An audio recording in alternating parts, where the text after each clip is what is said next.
Il y a une idée que presque tout le monde accepte, sans la questionner.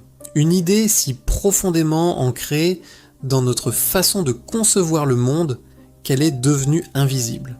Comme l'air qu'on respire sans jamais se demander d'où il vient, cette idée, c'est que le pétrole est une ressource comme les autres, une matière première soumise aux lois du marché, achetée et vendue selon l'offre et la demande, régulée par des institutions transparentes, et dont le prix reflète une réalité objective.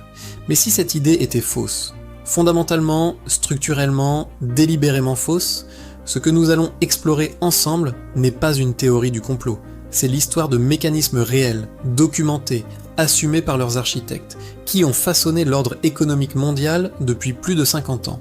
C'est l'histoire d'un pacte conclu dans le désert, scellé dans le silence des chancelleries et dont les effets continuent de déterminer le prix de votre essence, la stabilité de votre monnaie et la politique étrangère de nations entières. Et le plus vertigineux, c'est que cette histoire n'a jamais vraiment été cachée. Elle était simplement trop inconfortable pour qu'on la regarde en face. Revenons à l'été 1971. Richard Nixon est à la Maison-Blanche. La guerre du Vietnam saigne les finances américaines depuis des années. L'inflation ronge le pouvoir d'achat des Américains. Et quelque chose d'irréversible est en train de se produire dans les couloirs du Trésor américain. Les États-Unis sont à court d'or. Depuis la fin de la Seconde Guerre mondiale, le système monétaire international reposait sur un accord. Conclu à Bretton Woods, dans le New Hampshire, en 1944. Cet accord était simple dans son principe. Le dollar américain serait la monnaie de réserve mondiale et chaque dollar en circulation serait convertible en or à un taux fixe, de 35 $ l'once. C'était une promesse solennelle faite par la nation la plus puissante du monde à toutes les autres. Pendant 2 décennies, cette promesse avait tenu. Mais la guerre, les dépenses sociales et la monétisation de la dette avaient creusé un gouffre entre la quantité de dollars en circulation et les réserves d'or réelles de Fort Knox. En 1971, les pays étrangers, notamment la France sous l'impulsion du général de Gaulle, avaient commencé à présenter leurs dollars aux guichets américains et à exiger leur conversion en métal précieux. Et l'Amérique ne pouvait plus honorer ses engagements. Le 15 août 1971, dans une allocution télévisée qui allait changer l'histoire du monde, Nixon annonça la suspension unilatérale de la convertibilité du dollar en or. Le monde venait de basculer dans l'inconnu monétaire. Ce moment, que les économistes appellent sobrement le choc Nixon, est généralement raconté comme une crise, une défaite, un moment de faiblesse américaine.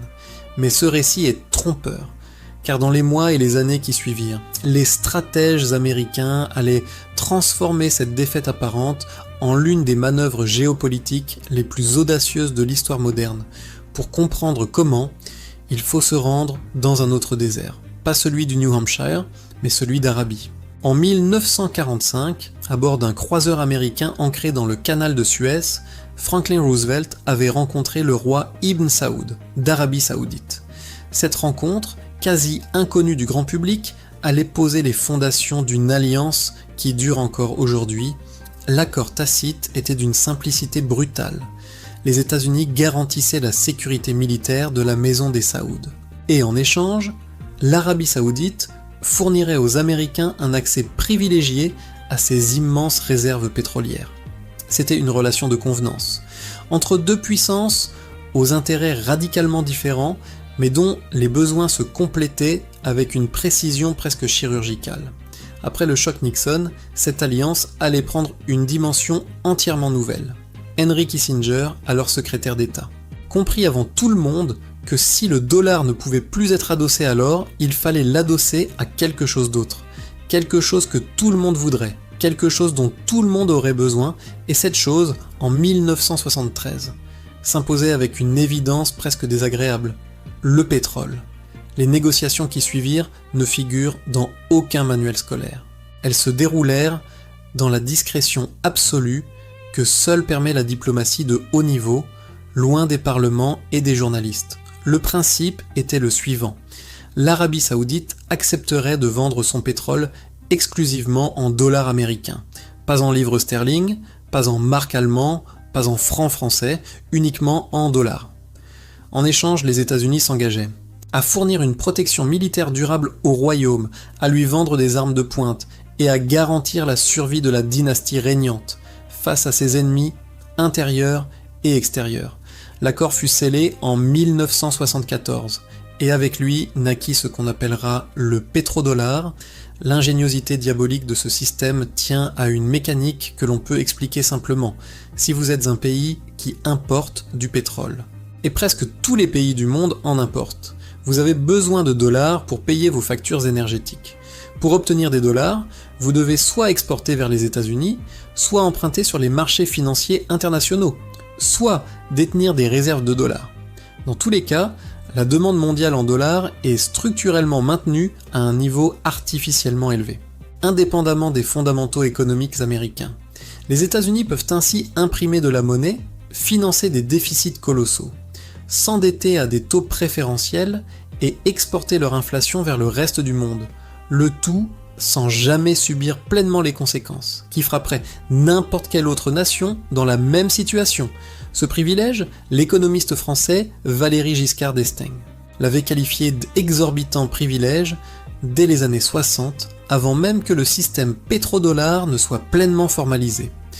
Il avait vu venir ce que beaucoup refusaient d'admettre, que l'hégémonie monétaire américaine n'était pas le fruit d'une supériorité économique méritée, mais d'un arrangement politique imposé à la faveur d'un rapport de force. Ce que personne n'avait anticipé, c'est à quel point ce système allait se révéler durable. Et à quel prix humain cette durabilité serait maintenue, car le pétrodollar n'est pas seulement un mécanisme financier, c'est un système de gouvernance mondiale déguisé en mécanisme de marché. Et comme tout système de gouvernance, il requiert une police. Cette police, ce sont les forces armées américaines déployées dans le golfe Persique, en Méditerranée orientale, dans l'océan Indien, partout où le pétrole circule et où le système pourrait être menacé. Chaque base militaire américaine dans la région n'est pas seulement un instrument de défense. C'est un signal envoyé à quiconque serait tenté de remettre en cause les règles du jeu. Ce signal est parfois subtil. Parfois, il prend la forme d'un embargo, de sanctions économiques, d'un soutien à une opposition politique. Et parfois, il prend la forme d'une intervention militaire directe. Il est difficile de ne pas remarquer, avec le recul, la corrélation troublante entre certaines décisions de dirigeants étrangers et les crises qui ont suivi. Muammar Kadhafi avait annoncé son intention de vendre le pétrole libyen en dinars nord-africains plutôt qu'en dollars. Saddam Hussein avait commencé à facturer le pétrole irakien en euros en 2000. Ces deux hommes avaient des histoires complexes et des régimes que peu de personnes seraient tentées de défendre. Mais la séquence des événements mérite d'être notée, sans surinterprétation, avec la seule rigueur que l'histoire exige, pas parce qu'elle prouve quoi que ce soit, mais parce qu'elle pose des questions qui méritent d'être posées. Dans le même temps, les pays qui ont loyalement maintenu leurs exportations pétrolières en dollars ont reçu une protection et un accès aux marchés financiers américains. L'Arabie Saoudite, en particulier, a transformé ses pétrodollars en achats massifs de bons du Trésor américain, recyclant ainsi la richesse pétrolière vers le financement de la dette américaine dans un circuit presque parfait. Les dollars quittent les États-Unis pour payer le pétrole, reviennent sous forme d'investissement dans la dette américaine, permettant aux États-Unis de continuer à dépenser, à imprimer, à s'endetter, et le cycle recommence. Ce circuit, les économistes l'ont analysé sous toutes ses coutures. Mais ce qu'ils ont parfois moins bien rendu, c'est son effet sur les populations qui n'y participent qu'involontairement. Pensez à un pays africain dont l'économie dépend d'importations pétrolières. Ce pays n'a pas choisi le dollar.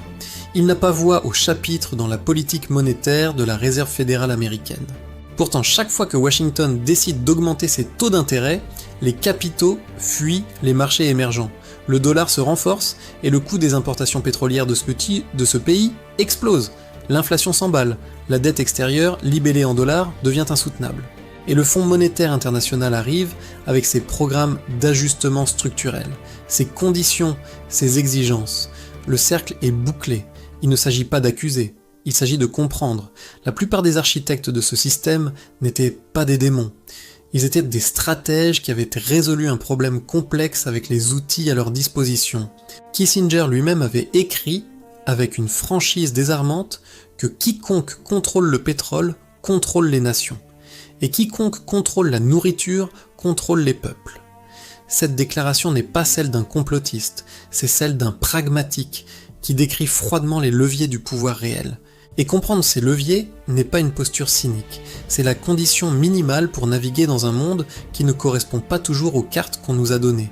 Or, quelque chose a commencé à changer, lentement, presque imperceptiblement, comme une fissure qui se forme dans le béton avant que le mur ne s'effondre. Depuis la fin des années 2000, un certain nombre de pays ont commencé à questionner ouvertement la domination du dollar dans le commerce pétrolier. La Chine, qui est devenu en 2017 le premier importateur mondial de pétrole, a lancé en 2018 un contrat à terme sur le pétrole libellé en yuan, négocié à la bourse de Shanghai. Ce contrat, surnommé le Pétro-Yuan, permettait pour la première fois aux pays exportateurs de vendre leur pétrole dans une devise non américaine, tout en ayant la possibilité de convertir ces yuans en or via les marchés de Hong Kong et de Shanghai. C'était une rupture symbolique et pratique d'une portée considérable. La Russie, sous le coup des sanctions occidentales imposées après 2014 et amplifiées après 2022, a accéléré sa dédollarisation. Elle commerce désormais avec la Chine, l'Inde et plusieurs pays du Moyen-Orient dans des devises bilatérales contournant le système SWIFT. L'Inde, longtemps alignée sur les positions occidentales, achète du pétrole russe en roupies.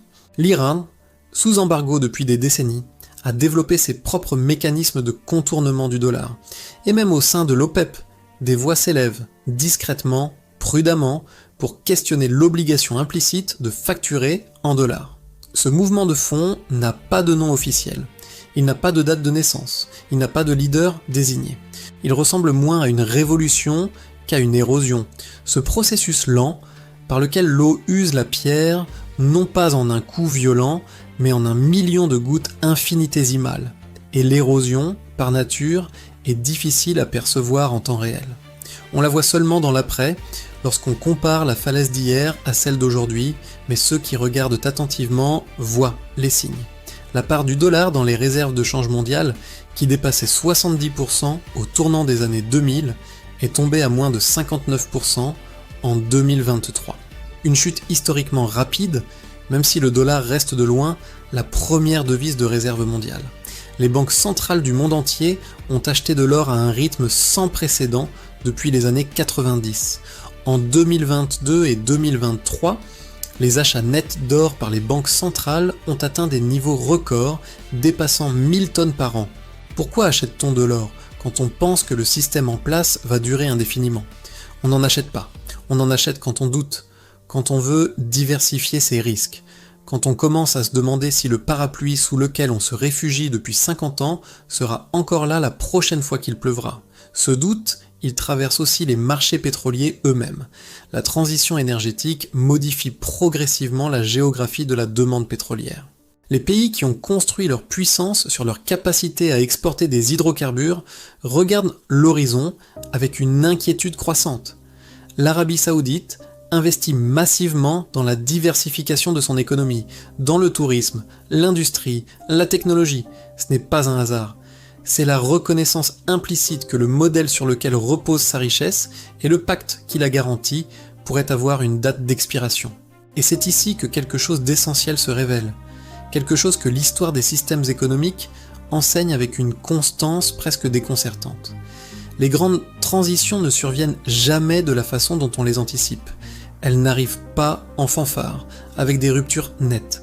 Elles arrivent par accumulation de petites décisions, de micro-ajustements, d'adaptations pragmatiques qui, prises isolément, semblent raisonnables et même anodines, mais qui, ensemble, redessinent silencieusement l'architecture du monde. C'est exactement ainsi que le système de Bretton Woods s'est effondré. Pas brutalement, pas en une nuit, mais sur 20 ans d'érosion progressive, de tensions accumulées, de contradictions internes qui s'aggravaient. Jusqu'à ce qu'un président américain, un dimanche soir d'août, annonce au monde que les règles avaient changé. Et le lendemain matin, les marchés avaient rouvert. Les gens étaient allés travailler. La vie avait continué. Mais quelque chose d'irréversible s'était produit, dont les conséquences mettraient des décennies à se déployer pleinement. Nous vivons peut-être dans un tel moment, pas dans l'après, mais dans le pendant. L'ancien système est debout, mais de nouvelles forces se dessinent.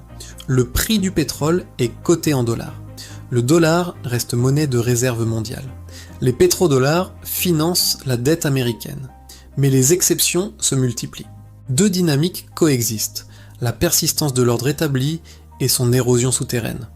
Nous sous-estimons ce que nous ne voyons pas directement. Nous voyons le prix à la pompe, pas le pacte. Nous voyons l'inflation, pas son mécanisme. Nous voyons les guerres, pas les intérêts économiques. Cette invisibilité n'est pas un complot, mais une complexité systémique. Les experts ne communiquent pas. Chacun voit une partie de l'éléphant. Nous construisons des systèmes sophistiqués, puis nous les percevons comme naturels et permanents. Le dollar roi semble aussi naturel que le soleil. Le pétrole carburant de la civilisation semble évident. Pourtant ces faits sont le résultat de décisions humaines prises à des moments précis. Comprendre cela nous rend lucides. Un système compris est un système dont on peut évaluer la fragilité. Se préparer aux transitions. Aucun système hégémonique n'a duré indéfiniment. La livre sterling a régné, puis a cédé la place. Bretton Woods a duré moins de 30 ans. Le pétrodollar approche de son 50e anniversaire. Ce chiffre ne prédit rien, mais invite à la réflexion. La vraie question n'est pas si le système va changer. Il va changer. Tous les systèmes changent. La vraie question est comment gérer cette tas de transition, coopération ou confrontation, nouveaux arrangements plus équitables ou reproduction des mêmes logiques de domination sous de nouveaux habits. Ces questions n'ont pas de réponse simple, mais elles méritent d'être posées avec rigueur et lucidité maintenant pendant qu'il est encore temps. C'est peut-être là le vrai pacte secret, celui que nous avons tacitement accepté en faisant confiance à des systèmes sans jamais en comprendre les ressorts. En déléguant notre compréhension des mécanismes fondamentaux à des experts que nous ne lisons pas, à des institutions que nous ne questionnons pas. L'or noir a coulé, le sang aussi parfois, et le monde s'est maintenu à flot, mais pas comme on nous l'avait raconté. Maintenant que vous savez comment fonctionne réellement le plancher sur lequel vous marchez, qu'est-ce que vous allez en faire ?